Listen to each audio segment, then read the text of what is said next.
عیسیٰ علیہ السلام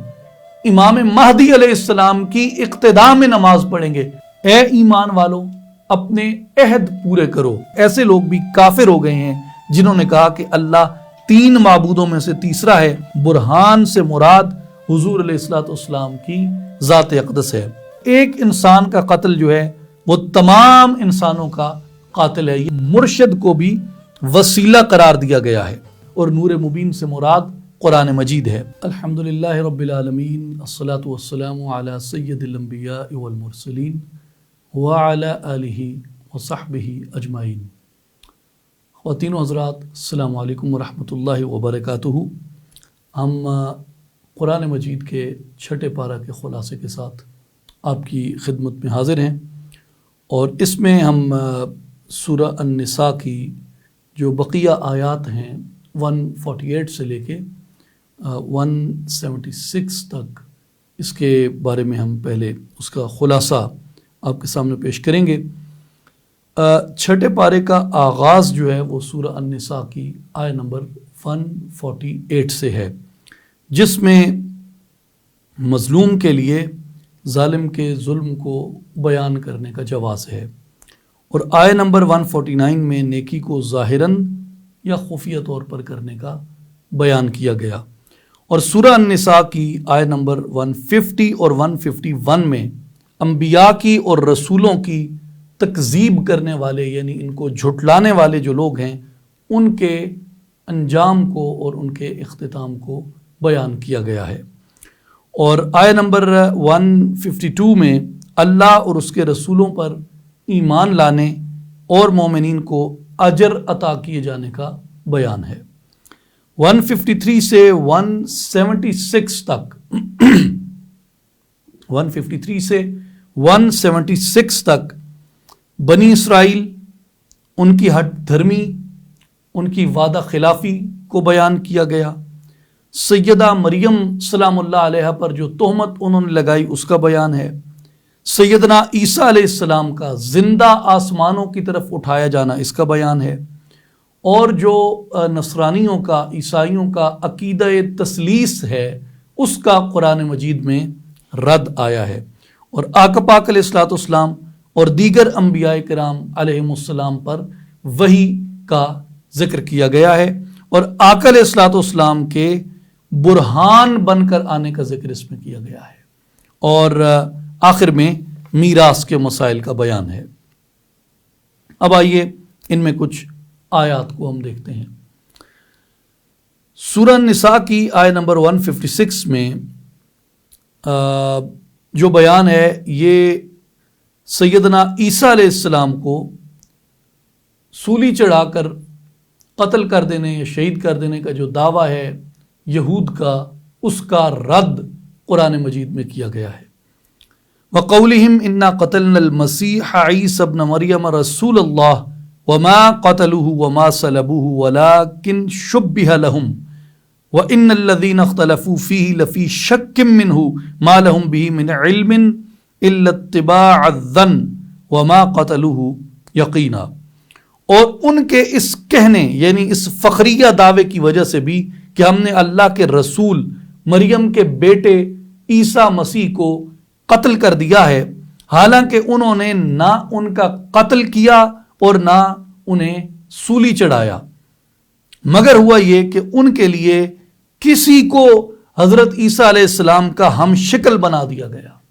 اس کی آگے ایک واقعے میں وضاحت آئے گی۔ کسی کو حضرت عیسیٰ علیہ السلام کا ہم شکل بنا دیا گیا، اور بے شک جو لوگ اس کے بارے میں اختلاف کر رہے ہیں، یقیناً وہ اس قتل کے حوالے سے شک میں پڑے ہوئے ہیں۔ انہیں حقیقت حال کا کچھ بھی علم نہیں، مگر یہ کہ وہ اپنے گمان کی پیروی کر رہے ہیں، اور انہوں نے عیسیٰ علیہ السلام کو یقیناً قتل نہیں کیا۔ یہ قرآن مجید کی سورہ النساء آیہ نمبر 157 کا یہ بیان ہے۔ پھر مفسرین کرام نے اس آیت مبارکہ کے تحت یہ لکھا ہے کہ یہودیوں نے یہ دعویٰ کیا کہ ہم نے عیسیٰ علیہ السلام کو قتل کر دیا، شہید کر دیا، اور عیسائیوں نے ان کی تصدیق کی کہ واقعتاً انہوں نے حضرت عیسیٰ علیہ السلام کو سولی چڑھا دیا اور شہید کر دیا۔ قرآن مجید نے اس مقام پہ دونوں کی تکذیب کی ہے، یعنی دعویٰ کرنے والے یہودیوں کی اور ان کے دعوے کی تصدیق کرنے والے عیسائیوں کی۔ جو بھی یہ سمجھتا اور گمان کرتا ہے کہ عیسیٰ علیہ السلام شہید کر دیے گئے ہیں اور سولی پہ مصلوب کر دیے گئے ہیں، تو قرآن مجید نے ان دونوں کی نفی کی ہے۔ اور پھر جو وَلَٰكِن شُبِّهَ لَهُمْ کی جو الفاظ ہیں، اس کے بارے میں یہ ہے کہ جب ایک جو منافق تھا حضرت عیسیٰ علیہ السلام کی یہودیوں کو خبر دینے کے لیے آپ کے گھر میں داخل ہوا، تو گھر میں داخل ہوتے ہی وہ حضرت عیسیٰ علیہ السلام کا ہم شکل بن گیا، یعنی جیسے ہی وہ گھر میں داخل ہوا مخبری کے لیے تو وہ حضرت عیسیٰ علیہ السلام کا ہم شکل بن گیا۔ اور حضرت عیسیٰ علیہ السلام جو تھے ان کو اللہ تبارک و تعالی نے آسمانوں کی طرف اٹھا لیا، اور جو یہودی تھے وہ جب آئے تو انہوں نے اسی منافق کو عیسیٰ تصور کیا، مسیح ابن مریم تصور کیا، اور اس دھوکہ دینے والے منافق کو انہوں نے سولی چڑھا دیا، اور پھر خود بھی حیران رہے کہ ہمارا وہ آدمی کہاں ہے جو حضرت عیسیٰ کی مخبری کرنے آیا تھا۔ اس آدمی کو تو وہ سولی چڑھا چکے تھے۔ پھر آیت نمبر 158 میں ارشاد ہوتا ہے بر رفعہ اللہ الیہ، بلکہ اللہ نے انہیں اپنی طرف آسمان پر اٹھا لیا۔ اور اس کے بارے میں مفسرین کرام یہ فرماتے ہیں کہ یہاں پر اوپر اٹھانے سے مراد جو ہے یہ جسمانی طور پر اوپر اٹھانا ہے حضرت عیسیٰ علیہ السلام کو۔ اگر روحانی بلندی اس سے مراد ہوتی تو عربی گرامر کے قواعد کی روح سے یہاں پر بل نہ فرمایا جاتا، کیونکہ روحانی بلندی شہید ہونے میں ہے، نہ کہ شہید نہ ہونے میں، یعنی روحانی بلندی جو ہے وہ شہید ہونے میں ہے۔ اور جب بل کا کلمہ آ گیا تو یہ اس بات کو ظاہر کرتا ہے کہ یہ کلمہ زندہ کے لیے آیا ہے کہ اللہ تبارک و تعالی نے ان کو اوپر جسمانی طور پر آسمانوں کی طرف اٹھا لیا۔ پھر آیت نمبر 159 کے اندر قرآن مجید میں یہ بیان آتا ہے کہ جب قیامت قریب آئے گی تو سیدنا عیسیٰ علیہ السلام زمین پر نزول فرمائیں گے۔ وَإِن مِّنْ أَهْلِ الْكِتَابِ إِلَّا لَيُؤْمِنَنَّ بِهِ قَبْلَ مَوْتِهِ، اور قرب قیامت نزول مسیح علیہ السلام کے وقت اہل کتاب میں سے کوئی نہ رہے گا جو عیسیٰ علیہ السلام پر ان کی موت سے پہلے ضرور ایمان لے آئے گا۔ اس کی تفسیر میں مفسرین کرام یہ بیان فرماتے ہیں کہ اس سے 3 مسئلے معلوم ہوتے ہیں قرآن مجید کے اس بیان سے کہ قرب قیامت میں جتنے اہل کتاب ہیں وہ سیدنا عیسیٰ علیہ السلام پر ایمان لے آئیں گے۔ وہ فرماتے ہیں کہ یہ اس میں پہلی یہ ہے کہ ابھی حضرت عیسیٰ علیہ السلام کی وفات واقع نہیں ہوئی، کیونکہ آپ کی وفات سے پہلے سارے اہل کتاب آپ پر ایمان لے آئیں گے، حالانکہ ابھی تک جو یہود ہیں وہ حضرت عیسیٰ علیہ السلام پر ایمان نہیں لائے۔ تو قرآن کا بیان ہے کہ سبھی اہل کتاب حضرت عیسیٰ علیہ السلام پر ایمان لے آئیں گے، تو ابھی آپ کا آنا جو ہے وہ باقی ہے۔ اور یہ اس بات کی دلیل ہے کہ آپ کی وفات نہیں ہوئی، قبل موت ہی کے الفاظ ہیں، آپ کی موت سے پہلے، تو اس کا مراد یہ ہے کہ ابھی عیسیٰ علیہ السلام کی موت واقع نہیں ہوئی۔ اور دوسری یہ کہ قرب قیامت میں حضرت عیسیٰ علیہ السلام کی زمین پر آمد جو ہے وہ یقینی ہے۔ اور تیسری یہ کہ آپ کی اس آمد سے اور جب آپ فتنے کو ختم کریں گے تو اس کے بعد جتنے یہودی اور نصرانی ہیں وہ سب کے سب مسلمان ہو جائیں گے۔ اور اس پر حدیث مبارک ہے، رسول اللہ صلی اللہ علیہ وآلہ وسلم نے فرمایا کہ لوگوں یاد کرو وہ وقت کیسا ہوگا جب عیسیٰ ابن مریم زمین پر تشریف لے کے آئیں گے، اور آپ صلی اللہ علیہ وسلم نے امام مہدی علیہ السلام کی طرف اشارہ کرتے ہوئے فرمایا کہ عیسیٰ علیہ السلام امام مہدی علیہ السلام کی اقتداء میں نماز پڑھیں گے، اور حضور نے فرمایا کہ وہ وقت کیسا ہوگا جب بنی اسرائیل کے انبیاء میرے امتی کی امامت کے اندر نماز ادا کریں گے۔ تو اس لیے عیسیٰ علیہ السلام مسلمان ہوں گے اور دین مصطفی صلی اللہ علیہ وآلہ وسلم کے اوپر وہ لوگوں کو دعوت دیں گے، اس لیے کہ قرآن کی روح سے اور ان کی اپنی کتب کی روح سے اور ان کے اپنے صحیفوں کی روح سے اور ان کی جو آگے کمنٹریز لکھی گئی ہیں ان کی روح سے بڑا تفصیلی اس کے اوپر ذخیرہ اور مواد موجود ہے، اور اب تو جدید تحقیقات میں ہزارہا مقام پر جو مشنریز ہیں وہ اس بات پہ لاجواب ہیں، اور وہ اس بات کو ماننے پہ مجبور ہیں کہ جتنے بھی انبیاء آئے ہیں وہ محمد مصطفیٰ صلی اللہ علیہ وآلہ وسلم کی آمد کی بشارت دیتے گئے کہ جب یہ نبی برحق مبعوث ہوں گے تو ہم سب پر لازم ہے کہ ہم ان کی اتباع کریں گے۔ اور یہی وہ بات ہے جس کو قرآن بھی ریپیٹ کرتا ہے کہ یہ ان لوگوں نے حق کو چھپایا ہے۔ حق کو چھپایا کیسے ہے کہ حضور علیہ الصلوۃ والسلام کی آمد کے بارے میں وہ اس بات کو انہوں نے تسلیم نہیں کیا۔ اب عقیدہ تثلیث جو تھا، اس کے بعد قرآن مجید میں آیت نمبر 171 سورہ النساء میں عقیدہ تثلیث کا ابطال کیا گیا ہے اور اس کا باطل ہونا قرار دیا گیا ہے، اور اللہ فرماتا ہے کہ وَلَا تَقُولُوا ثَلَاثَةٌ انتہوا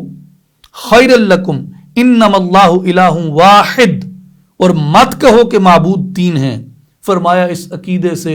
باز آ جاؤ، تمہارے لیے بہتر ہے، بے شک اللہ ہی یکتا معبود ہے، انما اللہ الہ واحد، وہی یکتا معبود ہے۔ اور اس کے تحت جو ہے وہ مفسرین یہ فرماتے ہیں کہ حضرت عیسیٰ علیہ السلام کو خدا کا بیٹا کہتے تھے عیسائی، اور بعض انہیں تیسرا خدا مانتے تھے اور بعض انہیں خدا مانتے تھے۔ ان تینوں فرقوں کی اس کے اندر تردید آ گئی، یعنی ایک فرقہ جو عیسیٰ علیہ السلام کو خدا کا بیٹا کہتا تھا، اللہ میں فرما کر اس کی تردید کر دی گئی، اور جو واحدن ہے اس میں دوسرے فرقے کی تردید کر دی گئی، اور جو الہ واحد جو تین خدا مانتے تھے ان کی بھی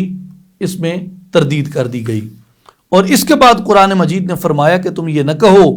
کہ تین معبود ہیں، اس قول سے باز رہو، یہ تمہارے لیے بہتر ہے۔ قرآن مجید سے یہ معلوم ہوتا ہے کہ جو عیسائی ہیں وہ تین خدا مانتے ہیں۔ اس کے دو فرقے ہیں، ایک اللہ، عیسیٰ اور مریم، اور وہ ان کو اقانیم ثلاثہ کہتے ہیں، اور ہر اقنیم کا دوسری اقنیم کے اندر حلول مانتے ہیں کہ یہ تینوں دراصل ایک ہو چکے ہیں۔ اور قرآن مجید اس بارے میں ارشاد فرماتا ہے کہ وَإِذْ قَالَ اللَّهُ يَا عِيسَى ابْنُ مَرْيَمَ أَأَنْتَ قُلْتَ لِلنَّاسِ اتَّخِذُونِي وَأُمِّي إِلَٰهَيْنِ مِن دُونِ اللَّهِ، اور جب اللہ فرمائے گا کہ اے عیسیٰ ابن مریم، کیا تم نے لوگوں سے کہا تھا کہ تم مجھ کو اور میری ماں کو اللہ کے سوا دو معبود بنا لو؟ تو یہاں پر یہ معلوم ہوتا ہے کہ ایک فرقہ ان کا ایسا ہے جو اللہ، عیسیٰ اور مریم ان کو وہ خدا مانتا ہے، اور وہ کہتا ہے کہ یہ تینوں ایک دوسرے میں حلول کر چکے ہیں۔ اور ایک فرقہ ایسا ہے جو اللہ، عیسیٰ اور روح القدس ان کو خدا مانتا ہے، اور جو عیسائی ان تینوں کو الگ الگ بھی خدا مانتے ہیں اور ان تینوں کو ایک خدا بھی مانتے ہیں۔ اور اس آیت میں اللہ تبارک و تعالیٰ نے یہ فرمایا کہ یہ نہ کہو کہ تین خدا ہیں یا تین اقانیم ہیں، اور ان میں سے ہر ایک دوسرے کی عین ہے، اور ان میں سے ہر ایک کامل خدا ہے، اور ان کا مجموعہ بھی ایک خدا ہے، کیونکہ جب تم یہ بات کرتے ہو معاذ اللہ تو اس سے عقیدہ توحید خالص کی نفی ہوتی ہے، اس عقیدے کی نفی ہوتی ہے حضرت عیسیٰ علیہ السلام نے توحید کے جس عقیدے کا پرچار کیا تھا، اور وہ کیا تھا؟ وہ تھا لا الہ الا اللہ وحدہ لا شریک لہ۔ قرآن مجید نے جس کے اوپر اس بیان کو بہت واضح کیا اور بڑی جامع اس کے اوپر ایک قول میں سارا جو یہ دعویٰ تھا، گمراہی تھی عیسائیوں کی، اس کو قرآن مجید نے واشکاف الفاظ میں رد کر دیا، لم یلد ولم یولد۔ اور تثلیث کو جمع کرنا جو ہے یہ بھی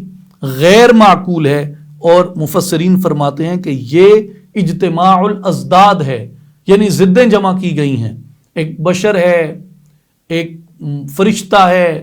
اور ایک اللہ ہے، تو یہ اجتماع ازداد ہے، اور یہ عقل کے بھی خلاف ہے ایسا ہونا۔ اور اللہ تعالیٰ نے تثلیث کے قائلین جو ہیں ان کو قرآن مجید میں بڑے واشگاف الفاظ میں کفر کا مرتکب قرار دیا اور کافر قرار دیا۔ لَقَدْ كَفَرَ الَّذِينَ قَالُوا إِنَّ اللَّهَ ثَالِثُ ثَلَاثَةٍ وَمَا مِنْ إِلَٰهٍ إِلَّا إِلَٰهٌ وَاحِدٌ، بے شک ایسے لوگ بھی کافر ہو گئے ہیں جنہوں نے کہا کہ اللہ تین معبودوں میں سے تیسرا ہے، حالانکہ معبود یکتا کے سوا کوئی عبادت کے لائق نہیں ہے۔ اور سورہ المائدہ میں فرمایا لَقَدْ كَفَرَ الَّذِينَ قَالُوا إِنَّ اللَّهَ هُوَ الْمَسِيحُ ابْنُ مریم، در حقیقت ایسے لوگ کافر ہو گئے ہیں جنہوں نے کہا کہ اللہ ہی مسیح ابن مریم ہے۔ تو الحمدللہ وہ عقیدہ توحید جو سیدنا ابراہیم علیہ السلام سے، سیدنا اسحاق علیہ السلام اور سیدنا اسماعیل علیہ السلام سے، سیدنا یعقوب علیہ السلام اور یوسف علیہ السلام اور سیدنا داؤد علیہ السلام اور سیدنا سلیمان علیہ السلام، سیدنا موسیٰ علیہ السلام، سیدنا یحییٰ اور زکریا علیہم السلام اور سیدنا عیسیٰ علیہ السلام تک جو عقیدہ توحید پہنچا اور جس کا انہوں نے ابلاغ کیا اور جس کی طرف انہوں نے دعوت دی، آج اگر وہ عقیدہ توحید اپنے صحیح ایسنس کے ساتھ کوئی آسمانی مذہب اگر اس کا پرچار کر رہا ہے، کوئی قوم اپنی تمام تر خرابیوں کے باوجود اگر اس سچے برحق عقیدے کا ابلاغ کر رہی ہے، دنیا کو اس معبود واحد کی دعوت دے رہی ہے، تو وہ الحمدللہ ثم الحمدللہ حضرت ابراہیم علیہ السلام کے اس عقیدے کی، حضرت اسحاق علیہ السلام کے اس عقیدے کی، حضرت یعقوب علیہ السلام کے اس عقیدے کی، حضرت داؤد و سلیمان علیہ السلام کے، حضرت موسیٰ علیہ السلام کے اور حضرت عیسیٰ علیہ السلام کے اس عقیدے کی اگر کوئی امین ہے تو وہ محمد مصطفیٰ احمد مجتبیٰ صلی اللہ علیہ وآلہ وسلم کی امت اس کی امین ہے، جو اسی معبود برحق کی طرف بلاتی ہے۔ اور وہ کیا مانتی ہے؟ لا الہ الا اللہ وحدہ لا شریک لہ۔ اور وہ کیا مانتی ہے؟ قل هو اللہ احد اللہ الصمد لم یلد ولم یولد ولم یکن لہ کفوا احد۔ پھر آگے چلتے ہیں، آیت نمبر 174 میں سورہ النساء کی ارشاد ہوتا ہے یا ایھا الناس قد جاءکم برہان من ربکم وانزلنا الیکم نورا مبینا، اے لوگو بے شک تمہارے پاس رب کی جانب سے ذات محمدی صلی اللہ علیہ وآلہ وسلم کی صورت میں ذات حق جل مجدہ کی سب سے زیادہ مضبوط، کامل اور واضح دلیل قاطع آ گئی ہے، اور ہم نے تمہاری طرف حضور کے ساتھ قرآن کی صورت میں واضح اور روشن نور بھی اتارا ہے۔ امام ابو حیان اندلسی رحمۃ اللہ علیہ تفسیر البحر المحیط میں اس آیہ مبارکہ کی تفسیر کے اندر فرماتے ہیں الجمہور علی ان البرہان ہوا محمد صلی اللہ علیہ وسلم، جمہور کے نزدیک، جمہور مفسرین کے نزدیک اور علماء کے نزدیک برہان سے مراد حضور علیہ الصلوۃ والسلام کی ذات اقدس ہے۔ اور امام فخر الدین رازی آپ تفسیر کبیر میں فرماتے ہیں والبرہان ہوا محمد علیہ الصلوۃ والسلام، برہان سے مراد رسول اللہ صلی اللہ علیہ وآلہ وسلم کی ذات گرامی ہے۔ اور پھر آگے وہ فرماتے ہیں کہ وَإِنَّمَا سَمَّاهُ بُرْهَانًا لِأَنَّ حِرْفَتَهُ إِقَامَةُ الْبُرْهَانِ عَلَى تَحْقِيقِ الْحَقِّ وَإِبْطَالِ الْبَاطِلِ، آپ کو برہان اس لیے کہا گیا ہے کہ آپ کا معمول یعنی آپ کا کام اور آپ کا عمل جو ہے وہ حق کے ثبوت اور باطل کے ابطال کے اوپر وہ برہان قائم کرنا ہے۔ وَالنُّورُ الْمُبِينُ هُوَ الْقُرْآنُ، اور نور مبین سے مراد قرآن مجید ہے۔ وَسَمَّاهُ نُورًا لِأَنَّهُ سَبَبٌ لِوَقُوعِ نُورِ الْإِيمَانِ فِي الْقَلْبِ، اور اسے نور کا نام اس لیے دیا گیا قرآن کو کہ یہ دل میں ایمان کے نور کے واقع ہونے کا سبب ہے۔ اور رسول اللہ صلی اللہ علیہ وآلہ وسلم کو جب برہان فرمایا تو اس میں اشارہ یہ تھا کہ حضور علیہ الصلوۃ والسلام کو اپنی نبوت، اپنی رسالت منوانے کے لیے کسی خارجی دلیل کی ضرورت نہیں ہے، بلکہ آپ کا وجود مسعود اور آپ کی ذات گرامی بجائے خود نبوت اور رسالت کے اوپر دلیل ہے۔ اور یہی وجہ ہے کہ دیگر انبیاء کرام جو تھے اللہ تبارک و تعالیٰ نے ان کی نبوتوں پہ، ان کی رسالتوں کے اوپر، ان کے برحق ہونے کے اوپر اللہ تبارک و تعالیٰ نے خارجی معجزات پیش کیے، لیکن حضور علیہ الصلوۃ والسلام کی نبوت اور حضور علیہ الصلوۃ والسلام کی رسالت کی دلیل کے طور پہ خود حضور کی اپنی عمر مبارک کو پیش کیا، حضور کی اپنی حیاتی کو پیش کیا، جیسے سورہ یونس میں ارشاد باری تعالی فقد لبثت فیکم عمرا من قبلہ افلا تعقلون، فرمایا پس تحقیق میں نے اس سے پہلے تمہارے درمیان عمر بسر کی ہے، افلا تعقلون، کیا تم لوگ عقل نہیں رکھتے کہ میری جو زندگی اعلان نبوت سے 40 برس پہلے جو گزری ہے، قرآن آنے سے 40 برس پہلے جو گزری ہے، کیا وہ میرے نبی یہ برحق ہونے کی تصدیق نہیں کرتی؟ عقل سے کام نہیں لیتے تم؟ اور پھر اس کے بعد سورہ المائدہ شروع ہوتی ہے، جس کے بارے میں رسول اللہ صلی اللہ علیہ وآلہ وسلم نے فرمایا، یہ 6 پارے میں حضور علیہ الصلوۃ والسلام نے فرمایا کہ سورہ المائدہ اللہ کی ملکوت میں منقضہ کہلاتی ہے، کیونکہ یہ سورت جو ہے سورہ المائدہ یہ اپنے پڑھنے والے کو عذاب کے فرشتوں کے ہاتھوں سے نجات دیتی ہے۔ اور سورہ المائدہ کے اسماء ذکر کیے گئے ہیں، جس میں معروف عرب مفسر جو ہیں ڈاکٹر وہبہ زہیلی، انہوں نے لکھا ہے کہ اس سورت کا جو نام ہے وہ سورۃ العقود اور سورۃ المنقضہ بھی ہے۔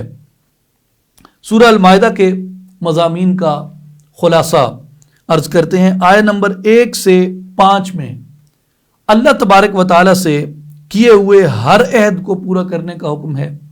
حرمت والے مہینوں اور تمام شعائر اللہ کی تعظیم کرنے کا حکم ہے، حالت احرام میں شکار کرنے کی ممانعت کا بیان ہے، جن چیزوں کا کھانا حرام ہے ان کا بیان ہے، اور شکاری جانوروں کی تربیت اور آداب کا ضابطہ اس کے اندر بیان کیا گیا ہے، یعنی شکاری جانوروں کی تربیت اور ان کے آداب کا ضابطہ اس میں بیان ہوا، اور اہل کتاب کے کھانوں اور ان کی عورتوں سے نکاح کے احکام اس میں بیان ہوئے، اور سورہ نمبر 6 سے آیت نمبر 6 سے 13 میں وضو کی فرضیت کا بیان ہوا، حالت عذر میں تیمم کا حکم آیا، اور مسلمانوں کو کفار کے شر اور فساد کے باوجود عدل و انصاف پہ قائم رہنے کا حکم قرآن مجید میں ہوا، اور آیت نمبر 6 سے 13 میں بنی اسرائیل سے اتباع شریعت کے عہد و میثاق لینے کا بیان آیا، اور اس عہد کے توڑنے کی وجہ سے ان کے اوپر اللہ کی لعنت ہونے کا بیان آیا۔ پھر آیت نمبر 14 سے آیت نمبر 26 میں نصارہ سے میثاق لینے کا ذکر آیا، اور میثاق پورا نہ کرنے پر ان کے اوپر عذاب کا بیان آیا، اور اہل کتاب کو دعوت اسلام عطا فرمائی اس کے اندر، اور یہود اور نصارہ کے اس دعوے کا رد کیا کہ وہ اللہ کے بیٹے اور اس کے معبود ہیں، جیسا کہ وہ عزیر علیہ السلام کے بارے میں اور سیدنا عیسیٰ علیہ السلام کے بارے میں ایسا باطل عقیدہ رکھتے تھے۔ اور بنی اسرائیل پر اللہ تبارک و تعالیٰ کی نعمتوں کا بیان آیا ہے، اور فتح و نصرت کا بیان آیا ہے، اور ان کو ارض مقدس میں داخل کرنے کا بیان اس میں آیا ہے، اور پھر ان کی نافرمانی اور بزدلی کی سزا میں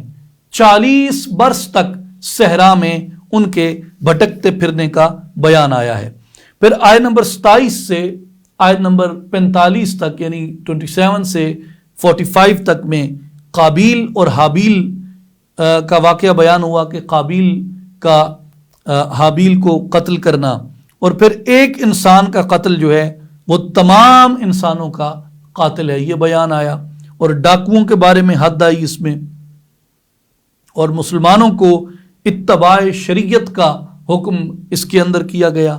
چوری کی حد آئی ہے، اور نبی پاک صلی اللہ علیہ وآلہ وسلم کی عدالت سے گریز کرنے کے لیے یہودیوں کی سازشوں کا اس میں بیان آیا ہے، اور ان کی سازشوں اور ان کے اپنے اوپر اللہ نے اس میں رد فرمایا ہے۔ پھر آیت نمبر 46 سے 56 میں نصارہ کو ان کا عہد یاد دلایا گیا، قرآن مجید کا قول فیصل ہونا یہ اس بارے میں آیا ہے، اور اہل کتاب اگر اپنی بدعات سے باز نہیں آتے تو ان کو ان کے حال پر چھوڑ دیا جائے، اس بارے میں آیا، اور مسلمانوں کو یہود اور نصارہ کو دوست نہ بنانے کا حکم آیا ہے، اور یہود و نصارہ کے ساتھ تعلق رکھنے کی بنا پر منافقوں کو زجر و توبیح فرمائی گئی ہے، اور اللہ تعالیٰ کو منافقوں کی کوئی پرواہ نہیں، خواہ وہ مرتد ہی کیوں نہ ہو جائیں، اس بارے میں بیان آیا ہے۔ پھر مطلب اس میں مراد یہ ہے، سادہ سی بات یہ کہ اللہ تبارک و تعالیٰ بے نیاز ہے، اور اگر کوئی لوگ زبان سے خود کو مسلمان کہتے ہیں لیکن دل سے وہ مسلمان نہیں ہے، وہ بھلے اسلام سے پھر جائیں، اللہ تعالیٰ کو ان کی کوئی پرواہ نہیں ہے، اللہ تبارک و تعالیٰ ان لوگوں کا محتاج نہیں ہے، اور وہ لا یحتاج تو کسی کا بھی محتاج نہیں ہے۔ آیت نمبر 57 سے 71 میں جو یہود کو دوست بناتے تھے ان منافقوں کی سرزنش آئی ہے، اور بنی اسرائیل کی دھوکہ بازی اور ان کے علماء کی بے حمیتی کے اوپر، ان کی بے حمیتی کے اوپر سرزنش آئی ہے، اور بنی اسرائیل کے اللہ تبارک و تعالیٰ پر طنز کا جواب دیا گیا ہے، اور بنی اسرائیل کا جو جنگ کی آگ بھڑکاتے رہنا ہے ہر وقت، اس کے بارے میں اس میں بیان آیا ہے، اور اہل کتاب کو ایک مرتبہ پھر اللہ تعالیٰ نے اسلام کی دعوت دی ہے کہ وہ سچے برحق مذہب کو قبول کر لیں، اور بنی اسرائیل کا اللہ تعالیٰ سے عہد اور میثاق کرنے کے بعد اس کے خلاف وہ کیسے گئے اس کا بیان آیا ہے، اور وہ ناحق طور پہ انبیاء کرام کو کیسے قتل کرتے تھے اس بارے میں بیان آیا۔ پھر آیت نمبر 72 سے آیت نمبر 86 میں نصارہ کا جو عقیدہ حلول ہے اور ان کا جو عقیدہ تثلیث ہے اس کے کفر ہونے کے اوپر بیان آیا، اور حضرت عیسیٰ علیہ السلام اور ان کی والدہ کا صحیح مرتبہ بیان ہوا، اور بنو اسرائیل پر حضرت داؤد علیہ السلام اور حضرت عیسیٰ علیہ السلام نے جو لعنت کی اس کا ذکر آیا، اور اسلام دشمنی میں یہود، مشرکین، قریش اور نصارہ کے مزاج کا فرق بیان ہوا، یعنی جو اس وقت مشرکین قریش تھے ان کا، یہود کا اور نصارہ کے مزاج میں کیا فرق ہے اسلام دشمنی میں، اس کو بیان کیا گیا، اور عیسائیوں کے اندر جو حق پرست ہیں ان کی تقسیم واضح طور پہ بیان کی گئی۔ پھر چھٹے پارے کا جو اس میں سورہ المائدہ کا آغاز ہے وہ ہے یا ایھا الذین آمنوا اوفوا بالعقود، اے ایمان والو اپنے عہد پورے کرو۔ اوفوا بالعقود کی وضاحت میں سید محمود احمد آلوسی ابو الفضل مفتی بغداد رحمۃ اللہ علیہ، جن کو خاتمۃ المفسرین بھی کہا جاتا ہے، آپ اپنی تفسیر روح المعانی میں لکھتے ہیں کہ عقد کی 3 قسمیں ہیں۔ عقد بین اللہ تعالی و بین العبد، اللہ اور بندے کے درمیان عقد، اللہ اور بندے کے درمیان عقد، وعقد بین العبد و نفسہ، بندے اور اس کے نفس کے مابین عقد، وعقد بینہ و بین غیرہ من البشر، اور انسان کا دوسرے انسان کے ساتھ عقد، یعنی ایک بندے کا اللہ سے، بندے کا اپنے نفس سے، اور بندے کا کسی دوسرے آدمی سے۔ علامہ روز بہان بقلی شیرازی جو سرتاج صوفیاء ہیں، تفسیر آرائس البیان میں آپ فرماتے ہیں کہ اوفوا بالعقود عقد القلب بالمعرفہ،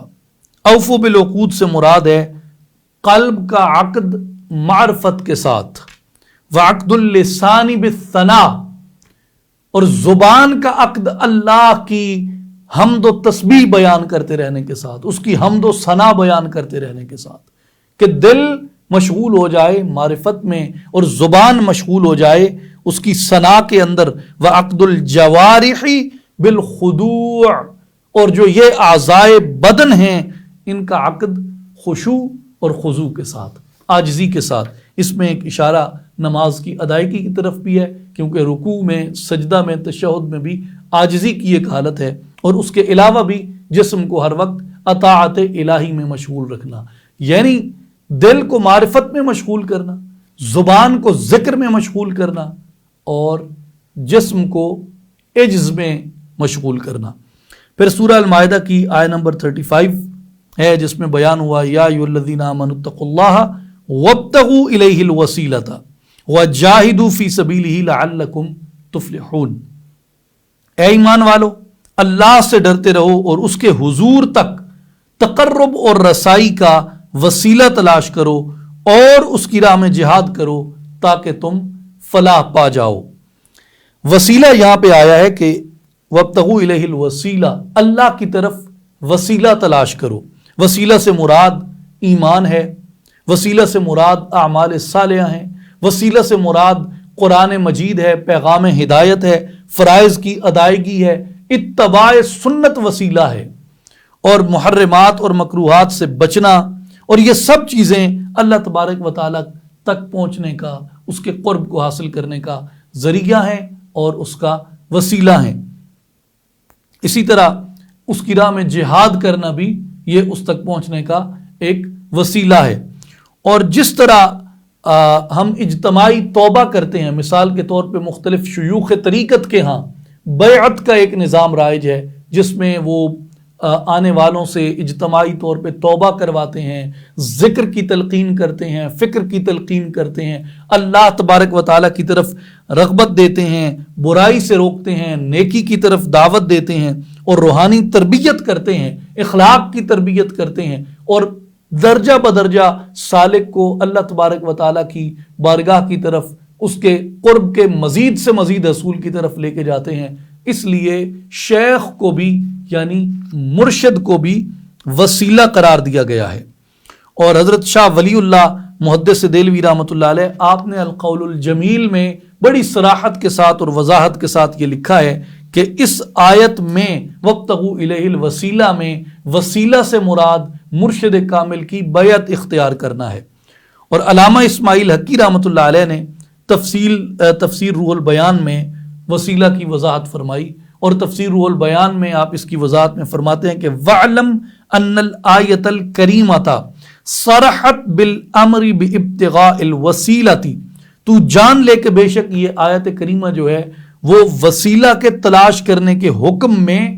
واضح ہے۔ اور پھر آگے فرماتے ہیں وَلَا بُدَّ مِنْهَا الْبَتَّةَ فَإِنَّ الْوَصُولَ إِلَى اللَّهِ تَعَالَى لَا يَحْصُلُ إِلَّا بِالْوَسِيلَةِ، اور وہ ہر حال میں ضروری امر ہے وسیلہ، کیوں کہ اس کے سوا اللہ تعالیٰ تک پہنچنا ناممکن ہے۔ وَهِيَ عُلَمَاءُ الْحَقِيقَةِ وَمَشَائِخُ الطَّرِيقَةِ، اور یہ علماء حقیقت ہیں اور مشائخ طریقت ہیں۔ اور پھر اس کے آگے آپ وسیلے کا فائدہ بیان کرتے ہوئے فرماتے ہیں، علامہ اسماعیل حقی رحمۃ اللہ علیہ تفسیر روح البیان میں آپ فرماتے ہیں کہ اپنے طور پر عمل کرنے سے نفس کو تقویت ملتی ہے، اور اگر مرشد کامل کے اشارے اور انبیاء اور اولیاء کی رہنمائی کے مطابق اگر کیا جائے تو وجود نفس سے خلاصی پا جاتا ہے، پردے ہٹ جاتے ہیں، اور سالک کو اپنے محبوب کا قرب مزید نصیب ہو جاتا ہے۔ اس لیے وسیلہ سے مراد مرشد کامل کو بھی بیان کیا گیا ہے۔ اللہ تبارک و تعالی ہم سب کو کاملین کی، صالحین کی صحبت نصیب فرمائے۔ اللہ تبارک و تعالی ہمارے دلوں کو نور قرآن سے منور فرمائے۔ وآخر دعوانا ان الحمد للہ رب العالمین۔